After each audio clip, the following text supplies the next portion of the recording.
So today I wanted to talk to you guys about the ego self and how we live through our ego selves. Most of us do anyways every day, and how that affects us and how we can get back closer to our soul self, which is the authentic self.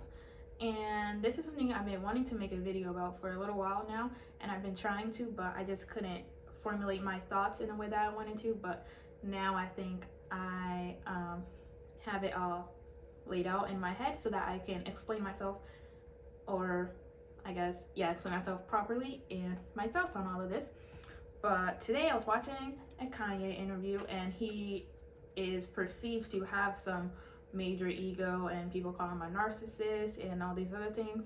I don't know if he is, because I never met him and I'm in no position to diagnose anyone. But anyways, there was a comment, I was reading the comments, and someone said, it was said that he's not influenced by social media, not even in the slightest bit. And I really thought about that, and I found that, like I said, I don't know him personally, but that just seems so true. Like, he's so in his own world, even though he gets criticized for that he just does what he wants, he wears what he wants, makes whatever kind of music he wants, regardless of what other people think about it or what they feel about it, because that's what he wants to do, and that's what makes him feel the most comfortable. And that made me think, do I also let social media influence me? And of course I do, I definitely do. But that doesn't always necessarily have to be a bad thing. Like, I'm still going to listen to what I want and wear what I want, and etc., etc. But I definitely get a lot of inspiration from social media with hairstyles and clothes and recipes, just like everyone else. And that's a good thing, to be inspired by others, for sure. But there's also the flip side of that, which is being influenced negatively and changing yourself to fit what you see others doing, to be perceived a certain way, or trying to fit in, pretty much, when that's not your authentic self. And that is not being your authentic self and doing things like that. That's going to hurt you way more than it's going to hurt anyone else, way more than it can be how you may think that it's embarrassing, or you like things that are embarrassing or different than others. Living from the ego self and from the place of how you want to be perceived instead of how you really are, that's only going to affect you. So when we are living from the place of the ego, we are selfish, we're judgmental. There's so much judgment on social media. We see that every day. I think mainly we judge celebrities, when there are also people too. And of course, sometimes people do things that are morally not okay, but your morals are also, there's no fixed rule for that, sometimes. So you can't say, when you're speaking on what someone else is doing, that's your opinion, that's not fact. And we often judge people without even trying to think from what we would do if we were in their shoes, if we were someone who had millions of people critiquing every little thing that they do, or even if you're on like your own social media and you're looking at people from where you live, what town you're in, and something happens with someone, you're not thinking of how they feel about the situation. You're just like quick to make jokes and think, oh, if I were them, I would be doing this. But you never know until you're that person. So we often are only looking out for ourselves in our own best interest, and not the interest of everyone else, when we are one and we are a collective, and we should move as a collective. But that's hard because social media causes so much separation between us, and it divides us more than it unites us. Another aspect of social media is comparisons. I think everyone does this at some point. It's kind of become a habit now.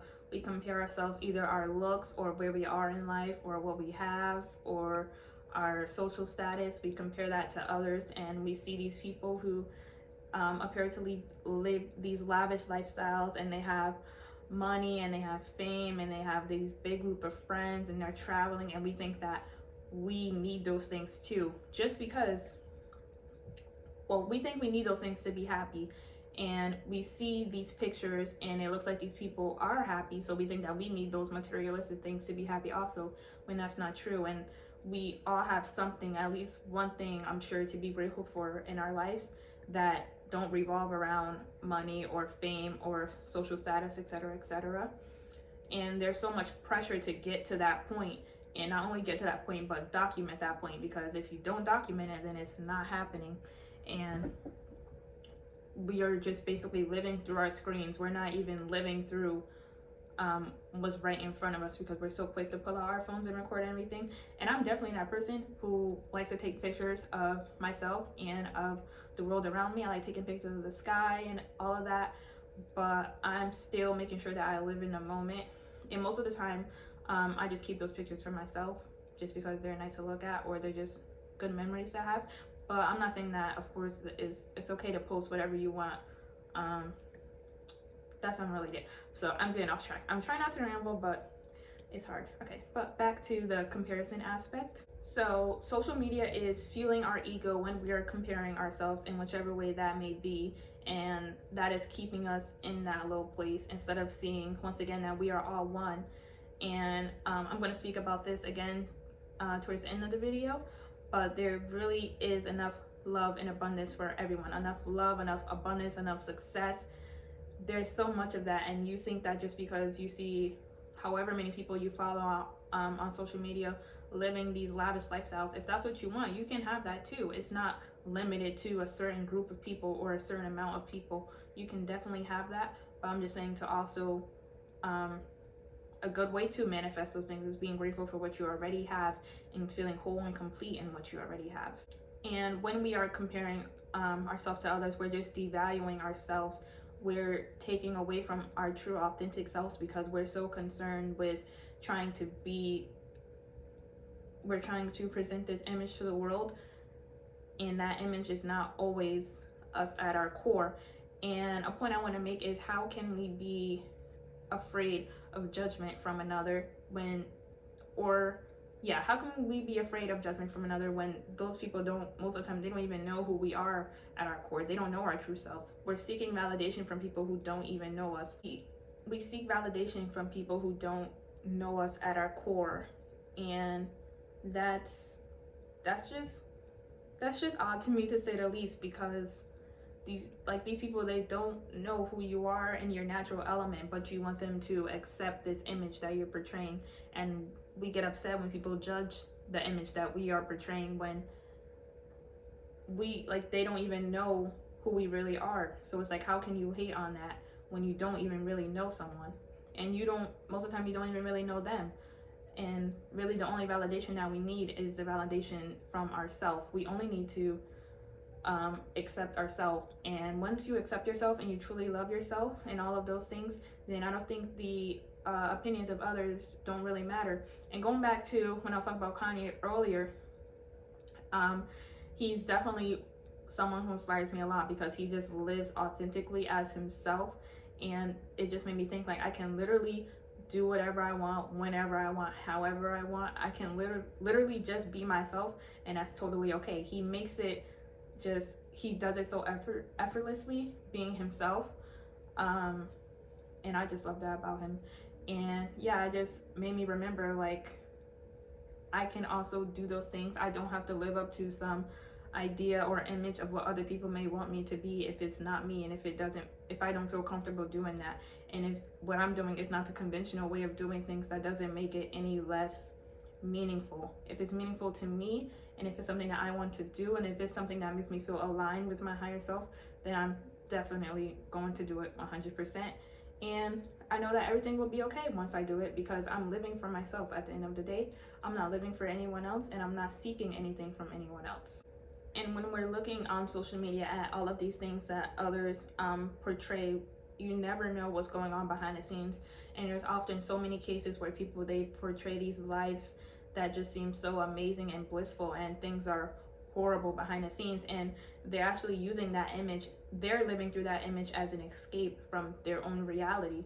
So I'm just saying, creating that beautiful, safe space within yourself and around yourself first is so important, because that's what you're always going to have at the end of the day. When Instagram shuts down, when Twitter shuts down, when there's a blackout on there for whatever reason, you know, if your phone breaks and you can't get another one immediately, like, you're always going to have that safe space within yourself first to go back to. And it's just so important to nurture that and focus on that. No matter what, it's always going to be there, no matter where you are in the world, no matter what kind of car you have, what kind of house you live in, like, it's always going to be there. And I feel like a lot of people, they are afraid to be themselves and live in their true authentic selves, because they're thinking the same things as us. Like, what is this person going to think? How is this person going to feel about it? How am I going to be portrayed? This isn't the image that's being blasted to us through the media. So how can I feel comfortable living as my true self? We're all thinking the same things. We're all so much more alike than we even realize. But social media and just like even the news and all sorts of media outlets, they portray that we are all so much different from each other, and that everyone focuses on the differences when we are all one. Like, I can't stress that enough. We are all so much more alike than we could even possibly know. And if we just take a minute to really think about that and get to know one another on a vulnerable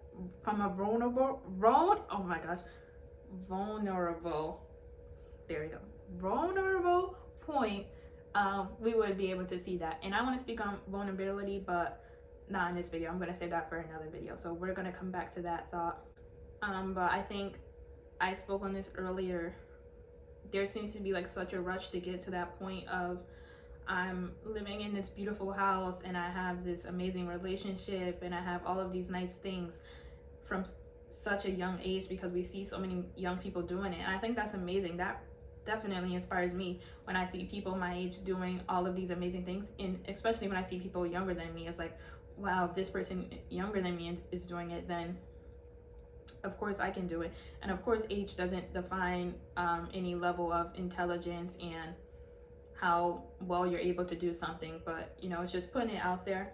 I'm inspired by a lot of musicians, even though I don't personally aspire to make music, but I am inspired by a lot of musicians, and especially the ones that are in my age group, like 20, 21, 19. Like, when I see them just flourishing and they have such amazing careers and they make such amazing music, it just inspires me so much. It's like, wow, these are people who I could have potentially went to school with. And I'm sure people who I did go to school with, they're living their best lives, and it's just so amazing to see. And it makes me so happy, because it's like I'm living through them in a way, and they're living through others, and we're all just living through each other, and it's just a beautiful experience. I don't know if anyone else thinks about it that way. I know social media leads us to see things as a competition instead of seeing it that way, but it's never a competition. Just like I said before, there's so much love, abundance, and success, and peace and happiness for every single person on this planet. It's just unreal. It all comes from within. It all starts within ourselves. But yeah, the only validation and love that we need and attention that we need is from ourselves. That is the most important, to give to ourselves first before we go seeking it from others. And just remembering that what we see in the media isn't always what it seems, like I said before, and just knowing that everyone is really doing the best that they can. No one has everything figured out, even though it may seem like that, but I really don't think no one knows like the answers to life and all of these other blah blah blah things. Everyone is just learning as they go and learning from each other, and we just have to keep that in mind. And that is getting away from the judgment standpoint and judging people where they are in their lives, and just knowing that everyone is trying their best, and that's okay. You're doing the best that you can, and that's okay. That's what I always tell myself. I'm doing the best I can. I know that I am trying my best, and I know that I'm gonna get to where I need to go when I need to go there. I hope I worded that right, but I don't know. So when we're living from the soul, we're living as one, and we're living from a place of compassion and empathy, as opposed to those places of selfishness and judgment and comparisons. Um, Having compassion for others, and just, as I said, knowing that we're all doing our best and everyone is dealing with things that others may not know about. So just try to be kinder to one another. Like, I understand that everyone likes to joke around, and I love to joke around too, and I can have a dark sense of humor too, but you know, I know where the line is. But yeah, just having compassion towards others is just so important. And I would say that I'm a very compassionate person. That's one of the things that I really admire about myself, because it can take a lot to get to that point, to like not get angry or upset with people, and just saying to yourself like, okay, I really don't know what this person is going through. I really don't know why they act the way they do, but that's them, and I'm strong enough, and I'm um in tune with myself enough to know that I don't need to let that affect me, and to know that we can go on our separate paths and everything can be okay for both of us, and that's totally fine. So to conclude this video, I just want to say that it is okay to be yourself, and it's important to stay grounded in however you may see fit, if that's watching your favorite shows or movies, or doing art, going outside, playing sports, being with your friends, like whatever makes you feel grounded and makes you feel like your true, most raw, authentic self. Do those things, and do them for you, not for anyone else. Do them because they make you feel good and they put you in that place of love and gratitude. And yeah, like I said, it's okay to be yourself. We're all just out here winging it, I feel like. I don't know, maybe it's just me, but yeah, it's okay to live your true self. I promise. Most of the time people, they don't even care about what you're doing, so just go on about your day doing as you please. And that is all for this video, and I will see you guys in my next video.